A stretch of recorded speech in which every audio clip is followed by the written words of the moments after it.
champion, campeón, have you, where now, over there, have you been struggling to forgive that one particular loved one or person in your life? If so, stay tuned.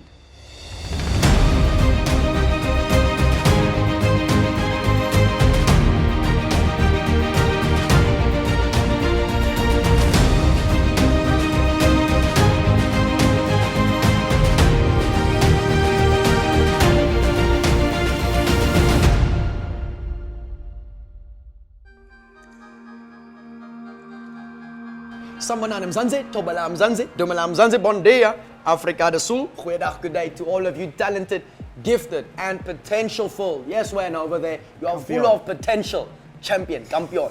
My name is William George Moyses, and welcome to KINGinme, hashtag winning Wednesdays. And right next to me over here is again, Buta Fingerz. No, bro. My bro. Winning Wednesdays it is. You know. Great stuff. I'm so excited, just man. to all of the awesome young champions out there that are filled with treasure, Yeah. that have talents and that have gifts, just share a bit about like your story, where you come from, just to inspire them a bit of it. Cool. So yeah, I'm gonna tell you my story. I literally come from a small family, not a huge family.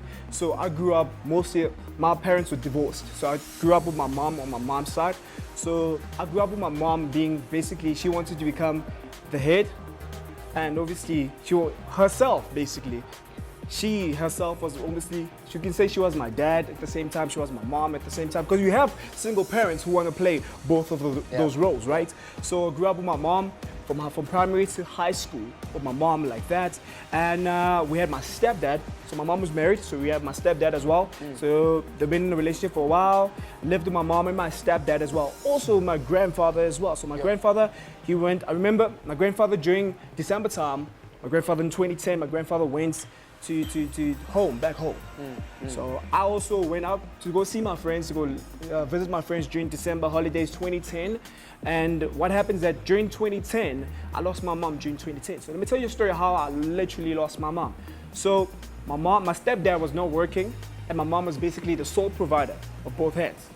So my stepdad, I think he was depressed at the same time. So he used to drink a lot, he used to smoke a lot, he had anger issues at the same time. So you know, as a kid, seeing a lot of that, it also reflects bad on you, and you also see it as well. It can also, affect you as growing up as well. Most definitely. So my stepdad, long story short, so my stepdad, what happens is that my stepdad murdered my mom.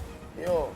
So how we found out that he murdered my mom, because he first was like, your mother is lost, right, during that weekend. And I could feel on that Friday, I couldn't sleep. I felt another part of me disappearing, another part of me, being taken away. And on Monday, we got a call that your mother has passed on and the suitcase was found in a dam. So in other words, when the suitcase was found in a dam, so what my stepdad did, he killed my mother in the house, chopped her head off, chopped her hands off, chopped her foot off, everything, like put it in the bag, squeezed it in the bag, threw it in the dam, And then literally, as a kid, seeing that and knowing that, to me, growing up, it literally, I would say, it literally did change and move a couple of things in my life. Because first of all, I used to know God. Not the way I know him now, but before I thought I knew God, because with me I was like, I blamed God for everything. And I understand you at home right now watching this, you mostly blame God for certain things that you go through. So I blamed God for everything. I pushed my blame on God. God, why? Why is this happening? Why did this happen to me?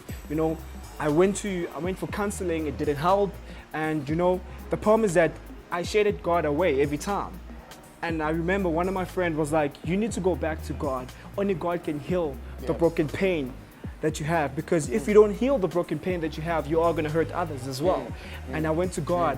It was really hard. And I went to God, and he healed that pain, he healed that brokenness in me. And trust me, the greater plans that God has for me, God opened a lot of doors in my life. Because as soon as I got to Matric, a lot of things opened. A lot of doors opened. And I like to say to you at home right now, I know some of you are broken. I know some of you are brokenhearted. I know some of you have lost in hope. But all I can say, don't lose hope. Trust and believe in God. Sure. He's always the pillar and strength of your life. He can heal your pain. He can heal whatever you're going through, because he's the one that you need to depend on. Sure. Thank you, friends. Yo, bro. Like, fam, that's real life stuff. It's not some storybook stuff. It's real life stuff. So if you need healing in your heart, if you need to perhaps forgive someone, if you need to perhaps be reconciled with someone, Ask God for the strength to Yeah. do just that. Paul says, I can do all things through Christ who strengthens me. So whatever you're facing, there's strength in Christ Jesus to help you through that process. And bro, inspirational story, we believe and know that God is going to use you and partner with you to flow through you All the time. and in such an incredible way, bro. So thank you so much for sharing that openly. And you guys can see, man, God has brought healing here. So if you need healing, go to the one who gave you life. And just know today, namhlanje, that your life Matters.